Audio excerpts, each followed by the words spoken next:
ఓం శ్రీ గురుభ్యో నమః. ఆగస్టు నెలలో 17వ తారీఖు నుండి నెల రోజుల పాటు రవి సింహరాశిలో సంచారం చేస్తాడు. సింహరాశిలో సంచారం చేయటం అనేది మనకి సంవత్సరం తర్వాత వస్తుంది. రవి 30 డిగ్రీల పాటు ఒక రాశి నుంచి మరో రాశికి వెళుతూ ఉంటాడు. 30 రోజుల పాటు రవి ఒక రాశి నుంచి మరో రాశికి తిరుగుతూ ఉంటాడు. రవి పితృకారకుడు, ఆత్మకారకుడు, ఉద్యోగకారకుడు, ఆరోగ్య ప్రదాత. హెల్త్ ఈజ్ వెల్త్ అన్నారు, హెల్త్ ఈజ్ గ్రేట్ లక్ అన్నాడు. ఆరోగ్యాన్ని ఇచ్చేవాడే సూర్యభగవానుడు. సూర్యభగవానుడు ప్రత్యక్ష దైవం అంటారు మనం. రవిగ్రహం సంవత్సరం తర్వాత తన సొంత రాశిలోకి వస్తున్నాడు. ఎప్పటి నుంచి?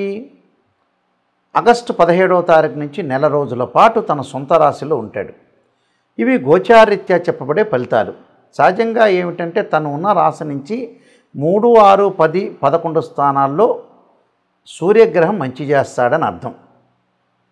అలానే మనం బర్త్ చార్ట్ను కూడా చూసుకోవాలి. సూర్యుడు ఎక్కడున్నాడని. ఇవన్నీ కూడా గోచారీత్యా చెప్పబడే ఫలితాలే. కానీ సూర్యుడు సంబంధించింది సూర్య మహర్దశ, రవి మహర్దశ జరుగుతున్నాడా, రవి నీచ స్థానంలో ఉన్నాడా, మన జన్మజాతకంలో ఉచ్చ స్థానంలో ఉన్నాడా, రవి ఎక్కడున్నాడు, రవి సొంత రాశికి వచ్చినప్పుడు ఏ రాశుల వాళ్ళకి ఏ విధంగా ఉందో మనం తెలుసుకోవాలి.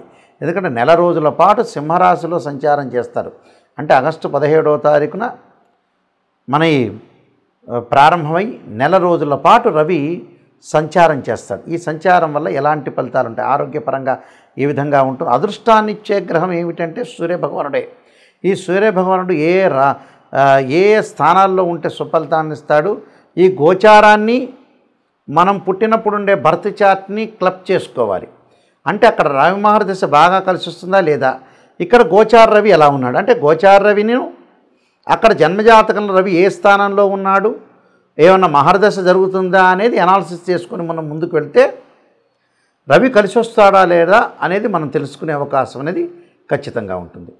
కుంభరాశి వాళ్ళకి సూర్యగ్రహ సంచారం వల్ల గోచారీత్యా ఏ విధంగా జరుగుతుందో తెలుసుకుందాం. కుంభరాశి వాళ్ళకు వచ్చేటప్పటికల్లా సప్తమ స్థానంలో రవి యొక్క సంచారం. సప్తమ స్థానంలో రవి యొక్క సంచారం వల్ల భార్యాబిడ్డల విషయంలో కొంత జాగ్రత్తగా ఉండాలి. అంటే వైఫ్ అండ్ హస్బెండ్ రిలేషన్ ఒకటి, అలానే పిల్లల యొక్క చదువులు కానీ, మ్యారేజ్ సంబంధించిన విషయాలు కానీ, ఎడ్యుకేషన్ సంబంధించిన కానీ, హెల్త్ సంబంధించిన విషయాల్లో ఫస్ట్ ప్రయారిటీ అనేది బాగా ఇవ్వాలి ఎక్కువగా. అంటే ఎప్పుడు కూడా ప్రపంచంలో ఒక వ్యక్తి డబ్బులు సంపాదిస్తున్నాడంటే పెళ్ళి అనేది చాలా ఇంపార్టెంట్. పెళ్ళి అనేది చాలా ముఖ్యమైన ఘట్టం. మ్యారేజ్ ఎందుకు చేసుకుంటున్నారు అని అంటే సంతానం గురించి. సంతానం అభివృద్ధి చెందితే తల్లిదండ్రుల యొక్క ఆనందం అనేది చాలా విపరీతమైన ఆనందం. అంతకంటే ఆనందం ప్రపంచంలో ఎక్కడా లేదు.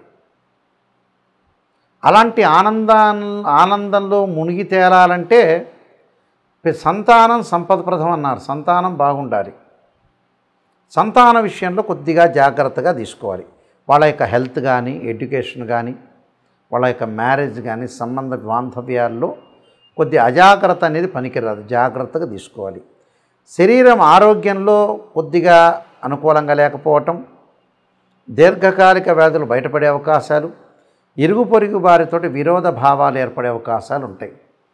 మనం ఎంత లిమిటెడ్గా మాట్లాడితే అంత మంచిది. అతి వినయం దూర్థ లక్షణం అంటారు. అతిగా మాట్లాడటం వల్ల కూడా ప్రాబ్లమ్స్ వస్తుంటాయి. అది కాలనీ వాళ్ళ వాసులు అనుకోవచ్చు, పక్కన వాళ్ళు అనుకోవచ్చు, ఫ్రెండ్స్ అనుకోవచ్చు, బంధువులు అనుకోవచ్చు. ఎంత లిమిట్, దాని అవధి అంటారు, ఒక పరిధి అంటారు. ఆ పరిధి దాటి మాట్లాడకూడదు. పరిధి దాటి మాట్లాడితే కూడా కోపాలు, ఆవేశాలు, ఒకటి నచ్చంది ఇంకోటికి నచ్చకపోవటం, ఇంకోళ్ళకి నచ్చంది ఇంకోళ్ళకి నచ్చదు. సర్దుబాటుతనం అనేది ప్రపంచంలో చాలా కష్టమైన, క్లిష్టమైన సమస్య ఇది. ఈ సమస్యలు రాకుండా కాపాడుకోవాలంటే అతిగా మాట్లాడకూడదు. అదొకటి. తర్వాత నెక్స్ట్ ఏంటంటే నమ్మిన వారి వల్ల మనం మోసగించబడే అవకాశాలు ఎక్కువ ఉంటాయి. ఎవరైతే బిలీవ్ చేస్తున్నామో ఆ బిలీవ్ వాళ్ళు మనల్ని మోసం చేసే అవకాశాలు బాగా ఎక్కువ ఉంటాయి. అంటే మనల్ని చీటింగ్ చేసే అవకాశాలు ఉంటాయి. మనం చీటింగ్ కాకుండా తప్పకుండా వాళ్ళు ఎలాంటి వాళ్ళు, ఎన్ని సంవత్సరాలు మనతో పాటు ఫ్రెండ్షిప్ చేసినా తొందరపడి నమ్మటానికి వీలు లేదు. అంటే నమ్మినట్టు మాత్రం నటించాలి కానీ పరిపూర్ణంగా నమ్మటానికి వీలేదు. అది కొంతమంది ఒక 10% 20% మాత్రం పీపుల్ ఉంటారు కానీ అందరినీ నమ్మాల్సిన అవసరమూ లేదు. అలానే భార్య అలానే తల్లి తరఫున బంధువుల రీత్యా కూడా కొంత బాధలు కలిగే అవకాశాలు ఉంటాయి. అంటే ఒక వ్యక్తికి భార్య తరఫున కానీ భార్యకి భర్త తరఫున బంధువుల వల్ల కానీ గొడవలు జరిగే అవకాశాలు ఉంటాయి. అంటే అత్తగారు కానీ మామగారు, ఇటు అత్తగారు కానీ ఇటు మామగారు కానీ ఇటు బావమరిది కానీ వదిన కానీ మరదళ్ళు కానీ ఇలాంటి సంబంధాల్లో దగ్గరగా ఉండే ఒక రిలేషన్ ఉంటుంది. ఆ రిలేషన్ విషయంలో కొంత అప్రమత్తంగా ఉండాలి. అనవసరంగా వాళ్ళ మధ్యలో ఇన్వాల్వ్మెంట్ కాకూడదు. ఇన్వాల్వ్మెంట్ అయితే కూడా ప్రాబ్లమ్స్ వస్తాయి. అలానే పనికిమాలిన ప్రయాణాలు, అనవసరమైన ప్రయాణాలు, ఆ అనవసరమైన ప్రయాణాల్లో కూడా విసిగి చెందటం, నూతన ప్రయత్నాలు చేయలేకపోవటం, నూతన ప్రయత్నాలు చేయకపోవటమే మంచిది. ఇక్కడ ఏ నూతన వ్యాపారం కానీ నూతన ఉద్యోగం కానీ చేయకపోవటం మంచిది. ఒకవేళ నూతన ఉద్యోగం ప్రయత్నం చేసినా విఫలమయ్యే అవకాశాలు ఖచ్చితంగా ఉంటాయి. ఆరోగ్యాన్ని బహుజాగ్రత్తగా గుర్తుపెట్టుకోవాలి. భార్యాభర్తల మధ్యలో సంబంధ బాంధవ్యం బాగా పెంచుకోవాలి. బంధుమిత్రులతో సహనంగా ప్రవర్తన చేయాలి. అలానే ఎవరిని నమ్మకూడదు. నమ్మినట్టు మోసించే అవకాశాలు ఎక్కువ ఉంటాయి. ఇరుగు పొరుగు వారితో కూడా కొంత జాగ్రత్తగా ఉండాలి. కాబట్టి కొన్ని పరిహారాలు చేసుకొని భగవంతుడి యొక్క ఆరాధన చేసుకొని ముందుకెళ్ళాలి. కొన్ని రెమెడీస్ చెప్పబోతున్నాం. ఆ రెమెడీస్ మీరు పాటించండి. ఇక్కడ చాలామంది కూడా బర్త్ చార్ట్లో కానీ గోచారీత్యా కానీ మాకు రవి కలిసి రావట్లేదు, రవి మహర్దశ కలిసి రావట్లేదు అని అనుకుంటుంటారు. రవి ఎలాగా ఎందుకని మనకి అంటే రవి నీచ స్థానంలో ఉన్న రవికి ఏదైతే స్వక్షేత్రం ఉంది, స్వక్షేత్రం సింహరాశి, రవికి ఉచ్చస్థానం మేషరాశి, దాని ఎదురుగా ఉండే సప్తమం నీచస్థానం అంటాం. అంటే తులారాశి నీచస్థానం. ఈ రవి ఎక్కడున్నాడు? మనకి జన్మజాతకంలో రవి ఏ స్థానంలో ఉన్నాడు? గోచారం అనేది ఎప్పుడూ కూడా 20% మాత్రమే సపోర్ట్ చేస్తుంది. బర్త్ చార్ట్కి 80 మార్కులు పడితే గోచారానికి ఎప్పుడు కూడా 20% మార్కులే పడుతుంటాయి. పదే నేను ప్రతి ఛానల్లో చెప్తూ ఉంటా. గోచారం అనేది ఏమిటి అంటే వాస్తవంగా ఏమిటంటే మనం ఎంత కృషి చేసినా కూడా ఆవగింజంత అదృష్టం ఉండాలంటారు. ఆ అదృష్టమే గోచారం. కృషి అంటే ఏమిటంటే జన్మజాతకం, బర్త్ చార్ట్లో ఆ లగ్నం నుంచి రవి ఏ స్థానంలో ఉన్నాడు, రవి యోగకారకుడా కాదా, రవి మార్గదశ బాగా కలిసి వస్తుందా లేదా అనేది మనం చూడాలి.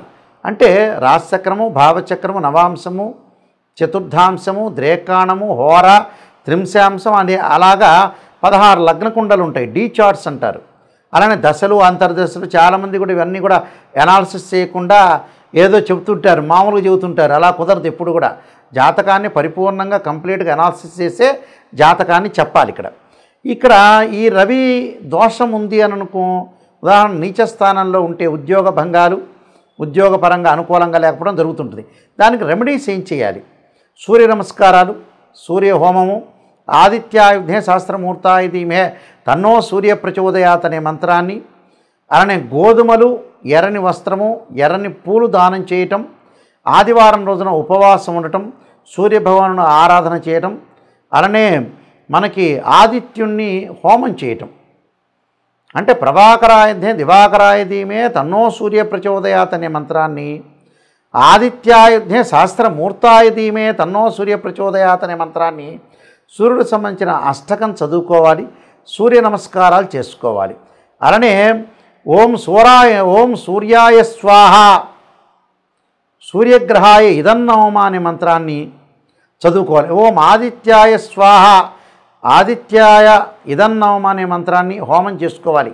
అంటే జిల్లేడు సమిధలతోటి హోమం చేయటం వల్ల మనకి అనుకూలంగా ఉండే అవకాశాలు ఖచ్చితంగా ఉంటాయి. కాబట్టి సూర్య నమస్కారాలు, సూర్యుడికి అర్ఘ్యం విడవటం, సూర్యోదయం కాకముందే లేవటము, మనకి సూర్య హోర ఉంటుంది. ఆ హోరలో మనం జపం చేయాలి.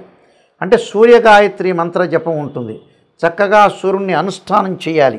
సూర్యుని చక్కగా భక్తి శ్రద్ధలతో కొలవటం వల్ల సూర్యుడి యొక్క అనుగ్రహం వల్ల మనకు ఆరోగ్యం బాగుంటుంది, ఉద్యోగం అనుకూలంగా ఉంటుంది, ఉద్యోగంలో ప్రమోషన్లు వస్తాయి. సూర్యుడి వల్ల చాలా శుభత్వాన్ని జరిగే అవకాశం ఉంటుంది. గతంలో పూర్వ రోజుల్లో మనకి సూర్యలైన్ అంటారు, సన్లైన్ అంటారు. అంటే సన్లైన్ ఎక్కడుందని చూసుకుంటుంటారు.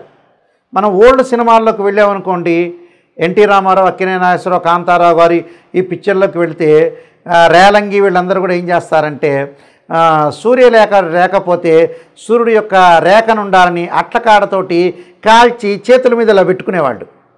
ఓ రేలంగి సినిమాలో ఒకటి ఉంది. అంటే యాస్టీజ్గా అలా పెడితే రాదు, నిజంగా అస్తాముద్రికం ప్రకారంగా సన్లైన్ అనేది బాగుండాలి. అంటే సూర్యుడు అంత అదృష్టాన్ని ఇచ్చేవాడు అని నేను చెబుతున్నాను.